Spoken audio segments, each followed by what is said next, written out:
Hola, ¿sabía usted que el próximo 1 de octubre el Tribunal Supremo de Elecciones convocará a las elecciones del 1 de febrero del 2026?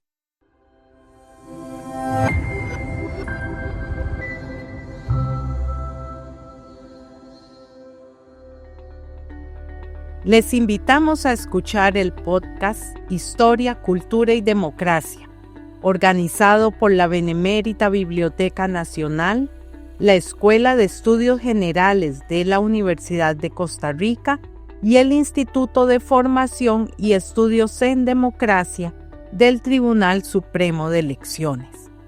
En este episodio estaremos con Héctor Fernández Macís, magistrado del Tribunal Supremo de Elecciones, que nos hablará sobre la convocatoria a elecciones.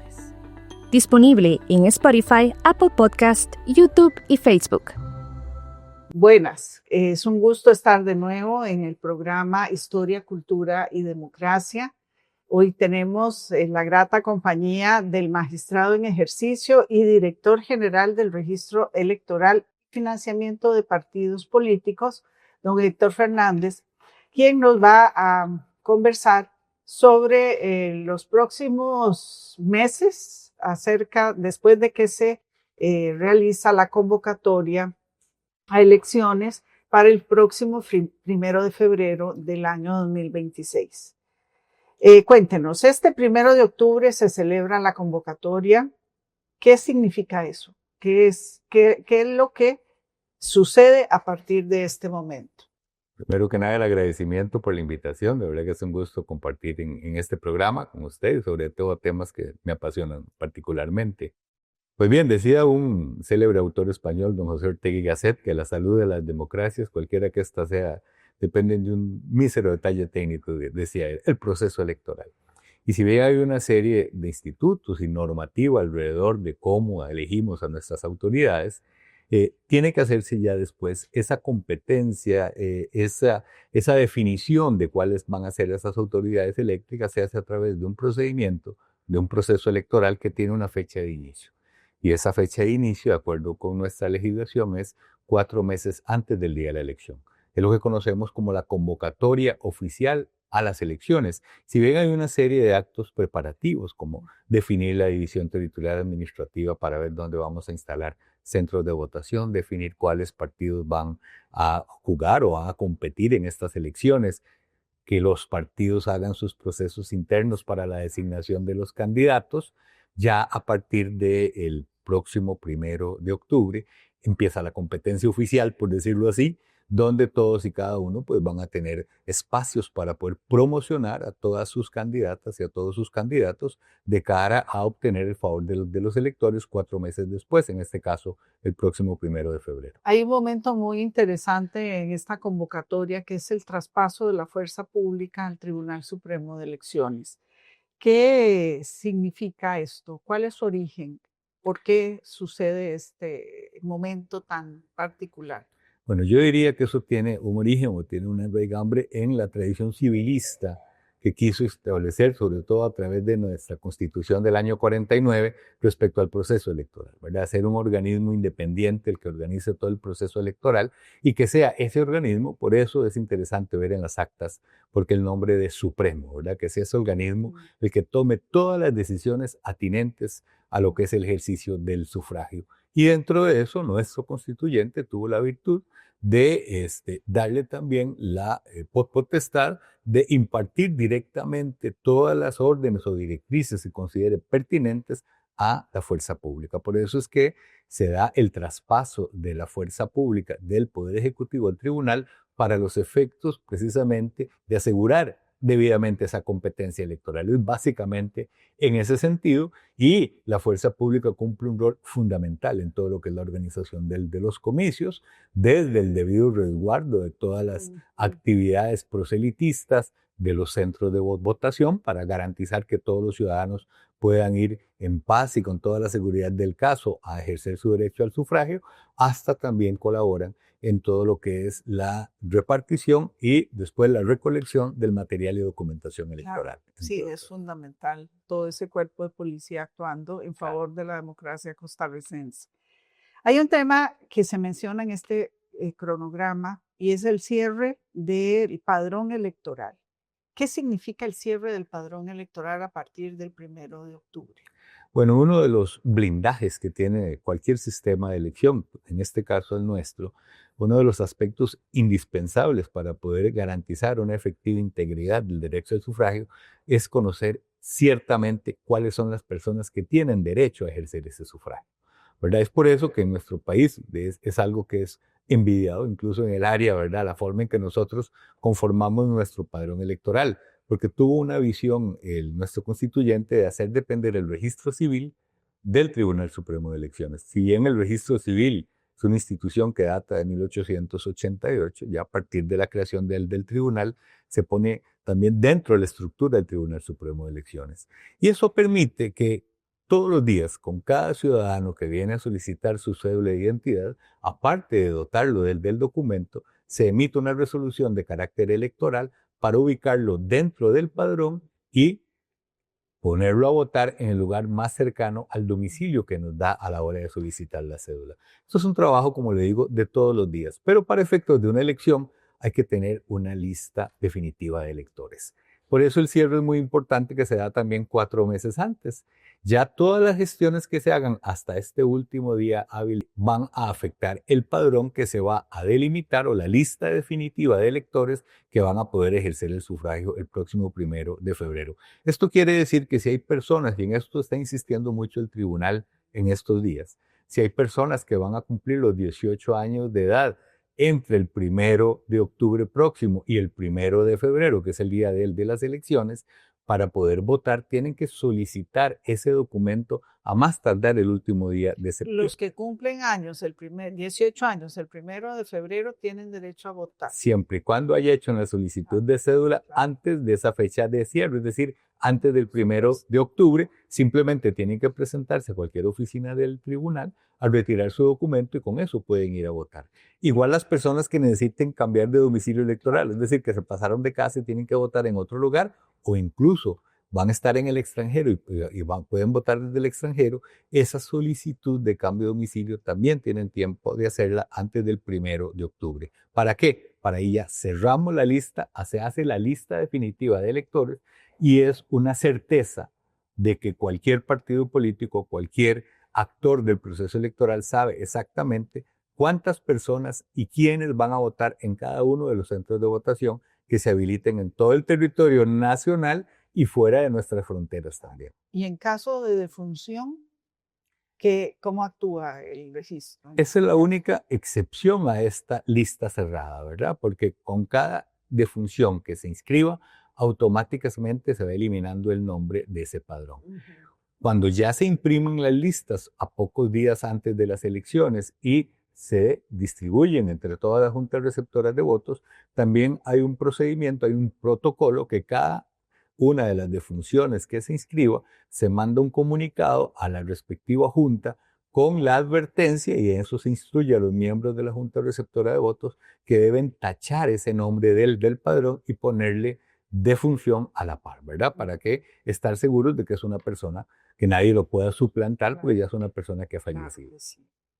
También hay temas muy importantes a nivel de los partidos políticos. Por ejemplo, a partir de esta convocatoria de elecciones se inician la inscripción de candidaturas. ¿Hasta cuándo tienen tiempo los partidos de inscribir sus candidaturas? Primero hay una fecha importante. Recordemos que debe haber una actividad interna de los partidos designando esos candidatos. Los partidos tienen tiempo hasta 3 días antes de la convocatoria para celebrar sus asambleas de ratificación de estas candidaturas. Y la norma dice que desde la convocatoria hasta 3 meses y 15 días antes de las elecciones. Es decir, se tendrán alrededor de 2 semanas, es un plazo, para que los partidos tienen que llenar un formulario específico donde soliciten la inscripción de las respectivas candidaturas. En otras palabras, esto es importante mencionarlo porque a muchos partidos se les va. No importa que hayan hecho perfecto todo su proceso interno de designación de candidaturas, hayan ratificado y todas las personas designadas cumplan a cabalidad con todos los requisitos. Si no llenan ese formulario y lo presentan dentro de esas fechas que están establecidas en el cronograma electoral, esa candidatura no se va a inscribir, ¿verdad? Entonces es importante. Y también la forma, por ejemplo, ya desde hace varios procesos, es un formulario que se llena de manera electrónica, digital, es decir, no es un formulario físico. Y hay toda una plataforma que se habilita y se le da a los partidos sus respectivas claves de ingreso para que puedan llenar esas nóminas. Por supuesto, hay dispuesto asesoría y acompañamiento en el proceso, pero la idea es que esa forma tiene que respetarse de cara a que esas candidaturas puedan ser inscritas. Tiene que estar claro quiénes participan para poder hacer después la papeleta de votación. Así es. Una vez que el registro electoral recibe las nóminas de los partidos dentro de estos 15 días después de la convocatoria, hay un proceso de análisis de persona a persona de que cumplan con todos los requisitos que establece la ley. Por ejemplo, uno de los últimos requisitos que se estableció a nivel legal es que los candidatos y candidatas a la presidencia deben presentar no solo su fotografía, sino un plan de gobierno, ¿verdad? Si alguno de estos requisitos no se aporta, esa candidatura podría ser rechazada.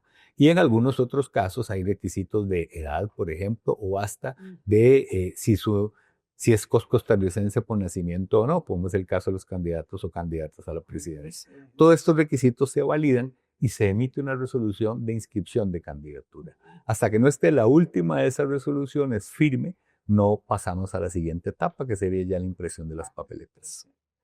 También a partir de este 1 de octubre, se inicia una cuestión que es con los gastos de los partidos políticos y todo lo que se puede incluir en esta contribución que hace el Estado. Cuéntenos cómo funciona eso. En este momento nuestra legislación permite al Estado contribuir al financiamiento de 2 tipos de gastos de los partidos políticos. Los ordinarios, que llamamos los gastos de organización y capacitación, que esos se dan también fuera de un periodo electoral. Y lo que llamamos gasto electoral. El periodo electoral está comprendido también por ese plazo que arranca el 1 de octubre, ¿verdad? ¿Cuáles gastos ya son susceptibles de que puedan ser reconocidos ahí? Por ejemplo, todo lo que tienen que ver con propaganda, ¿verdad? Con los gastos que hagan los partidos para promocionar a sus candidatos, ¿verdad? Y cualquier otro gasto relativo a estas labores, organizar mitines o caravanas, etcétera.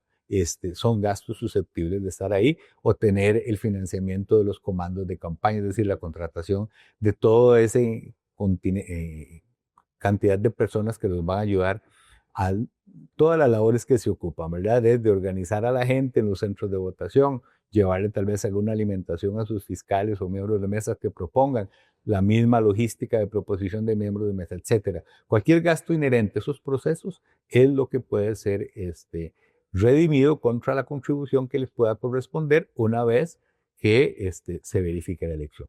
Claro. Y esto tiene que tener un control, me imagino, que está totalmente estipulado de qué manera se tienen que registrar los gastos que se hicieron, cuándo se hicieron, quiénes fueron los responsables.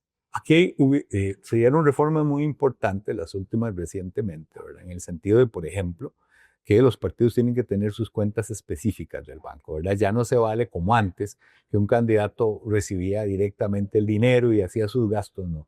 Todo tiene que pasar por la tesorería del partido y tiene que entrar por cuentas específicas a los efectos de poder validar y primero comprobar y después validar ese gasto, ¿verdad? Entonces, una vez que el partido sepa cuánto dinero le corresponde del todo el pastel, ¿verdad? Lo que es la contribución del Estado, ¿cómo se reparte? Con base en la cantidad de votos que logre cada partido hacer, ¿verdad? Y una vez que sepa cuánto le corresponde ese monto, ¿a quiénes les corresponde? A los que obtengan por lo menos un 4% de los votos válidamente emitidos, ¿verdad? Y ahí, el que más votos obtiene, pues más cantidad de dinero va a obtener.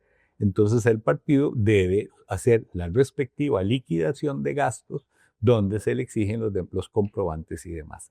El Departamento de Financiamiento sí da no solo capacitaciones, sino también asesorías y acompañamientos para el debido registro de esos gastos, sobre todo aquellos partidos que es la primera vez que participan o que no tienen mucha experiencia previa en cómo debe llevar sus contabilidades, cuáles son los comprobantes que debe mantener o conservar de cara a poder solicitar el reembolso. Pero recordemos que nuestro sistema es de reembolso, es decir, los partidos tienen que hacer los gastos primero con sus propios recursos y el Estado les va a reembolsar eso una vez que se revise la liquidación.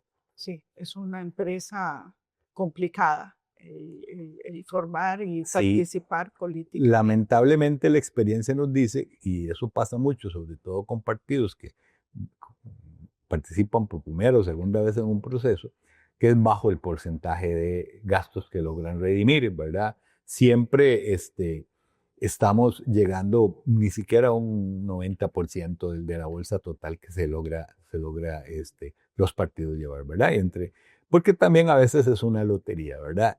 Uno de los principales críticas a este sistema, al ser de reembolso, es que los partidos tienen que tener primero el dinero. Y para tener el dinero, o sea, todo lo que es el financiamiento privado de los partidos, tiene regulaciones. Por ejemplo, las donaciones o soportes tienen que ser por personas físicas costarricenses debidamente establecidas, ¿verdad? No se pueden, por ejemplo, recibir donaciones ni por interpósita a mano, ni anónimas, ni de personas jurídicas, por ejemplo, ¿verdad? Entonces, eso ya limita cómo obtienen los partidos el dinero. ¿Y cuál es la otra forma usual que los partidos pueden obtener dinero antes para sus gastos? Por financiamiento, sobre todo de entidades del sistema bancario nacional, y no son todas las agrupaciones. Entonces, ¿qué es lo que sucede?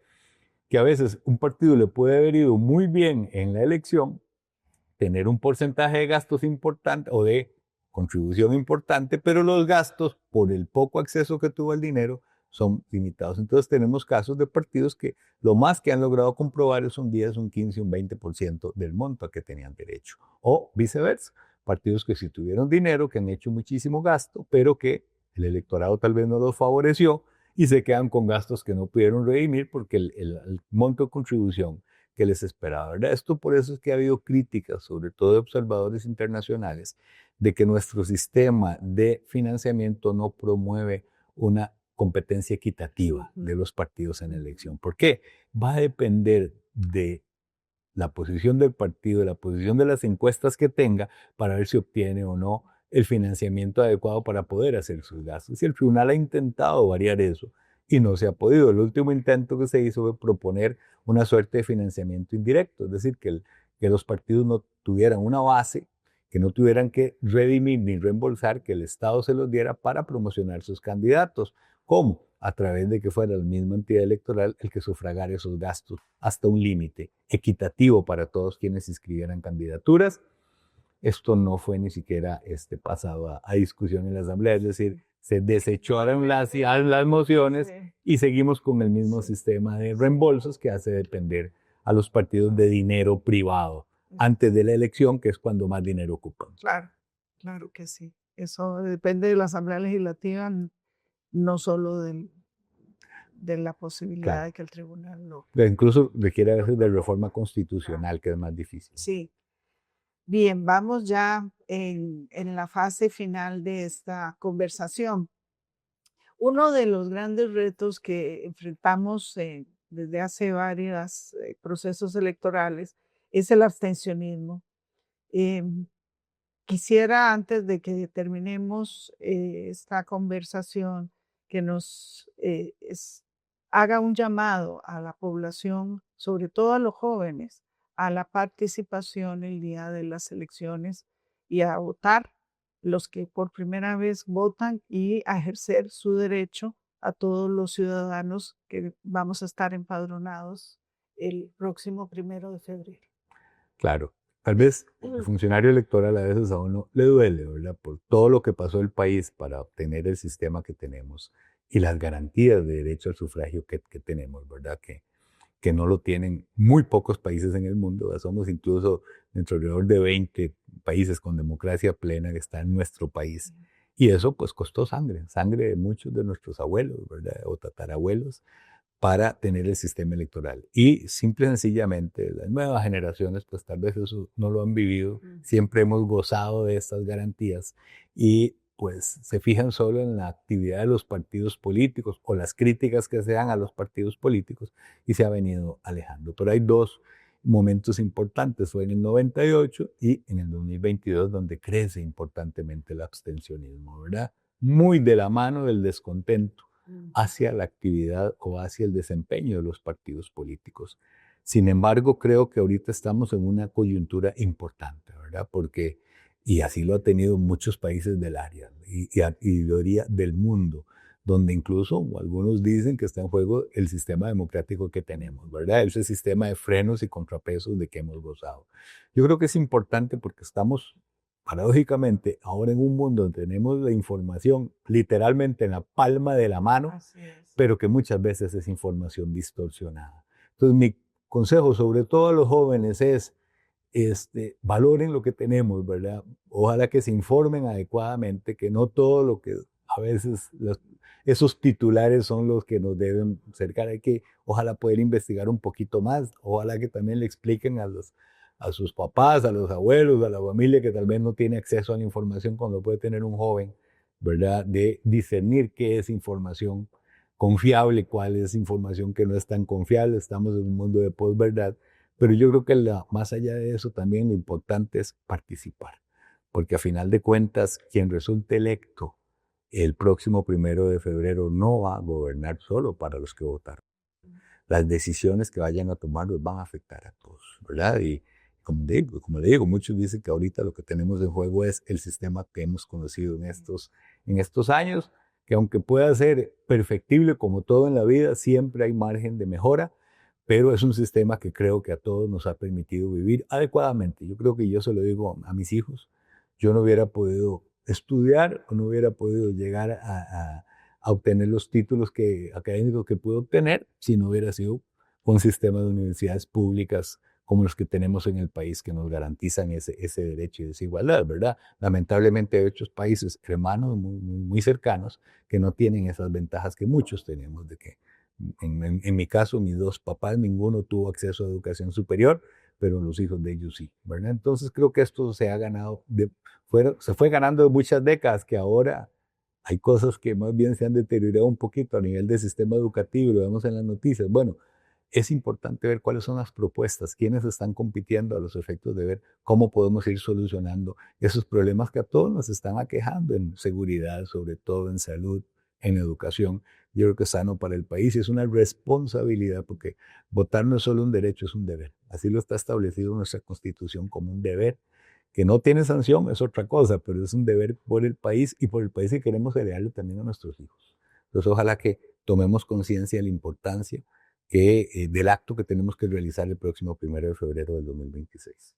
Muchísimas gracias a Héctor Fernández y a ponerle mucha atención al llamado que hace especialmente a la participación de la juventud en el próximo proceso electoral que se realizará el 1 de febrero. Muchas gracias por acompañarnos en el programa de Historia, Cultura y Democracia, que cuenta con el apoyo del Instituto de Formación, Estudios en Democracia, la Biblioteca Nacional y la Escuela de Estudios Generales de la Universidad de Costa Rica.